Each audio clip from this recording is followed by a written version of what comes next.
Hey everyone, it's Megan Snow from Mediocre Mama here.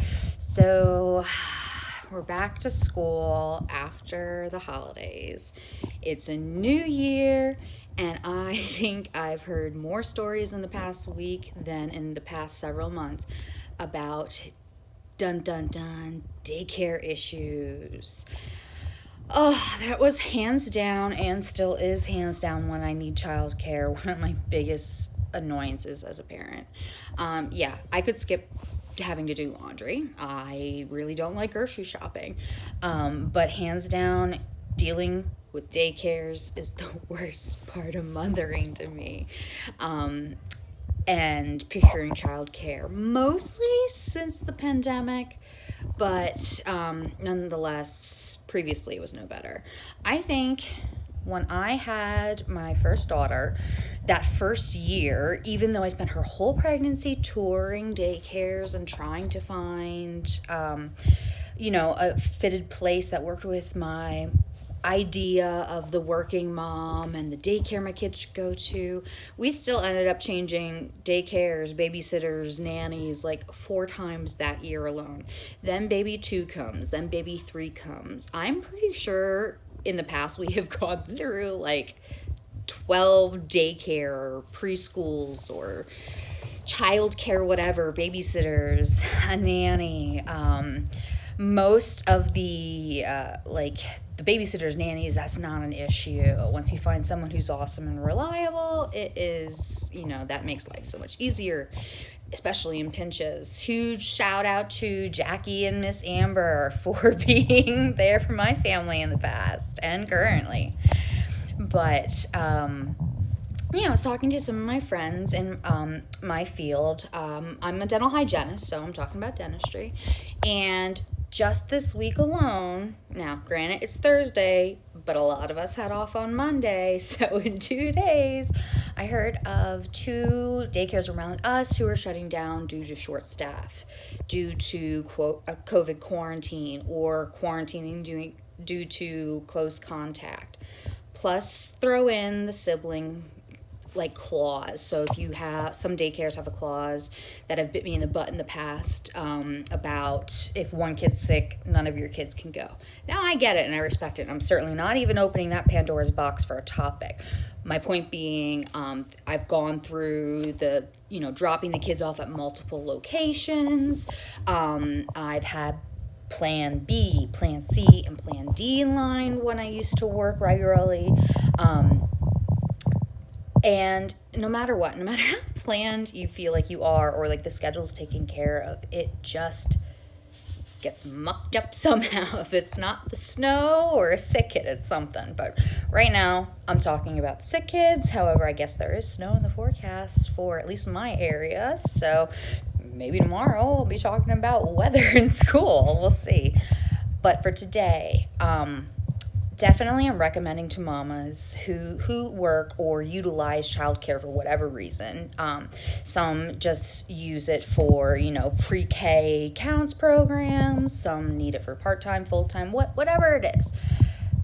Always check and read the parent handbook. I've been burnt more than once and in many ways in the past at various places, one particularly, that really, they CYA themselves, but it leaves parents in a bind.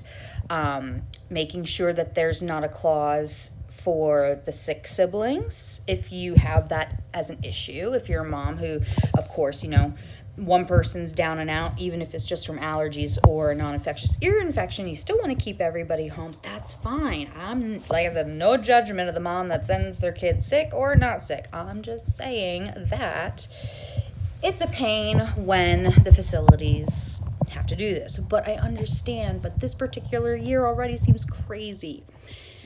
With COVID, there's a place, actually 2 places now I heard of nearby me that had to already close down due to significantly short staff.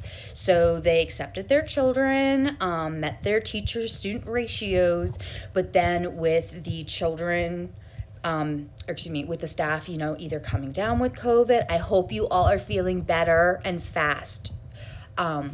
But those who came down with COVID or had to quarantine due to close contact, or maybe they have a student in, an elementary, middle, or high school that has to quarantine for close contact that then affects the rest of the family. I really think it's next to impossible to get the plan B, C, and D lined up. I would have never have thought that prior to the pandemic, but I'm definitely understanding that. And I wish there was, another way around it.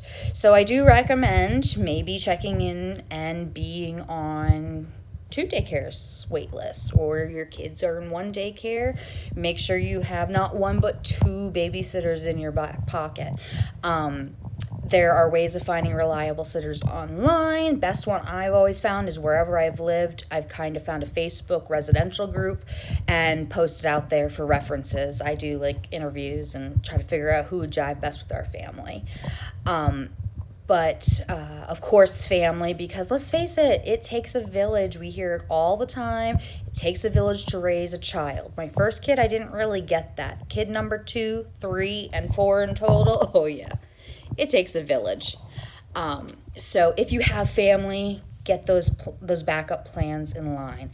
In the past, I've even had certain people on call certain day. If the child care facility closed, my mom and dad would be on call one day. We'd have a babysitter on call another day.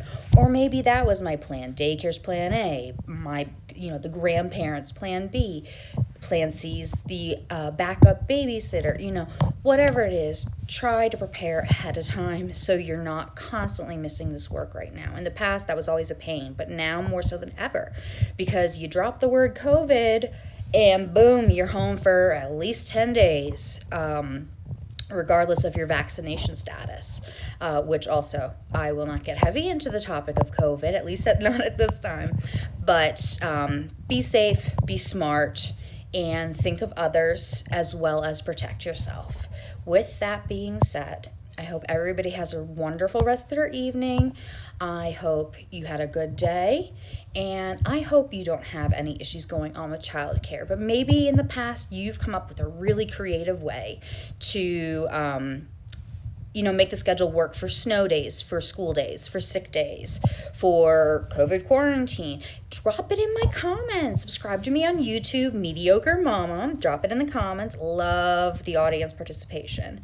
Follow me on Facebook. I try to post the videos on Facebook as well. They're sometimes a little delayed.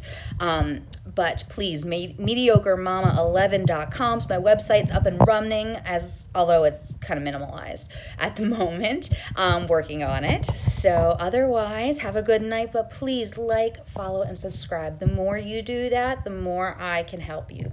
And that is my sole purpose. Mamas, you're doing great. Whatever you have to do, if you have to call off of work last minute, if you have to, utilize a neighbor, whatever you got to do to get your day done the way that you need it. Remember, your family's number 1, your job is number 2. Unfortunately, if something were to ever happen to you, you'll be replaced at your job, but your family can never replace you. So always make the smart, healthy, safe decision for you and anybody in your family that you're caring for. Talk to you later. Have a good rest of your evening. Night.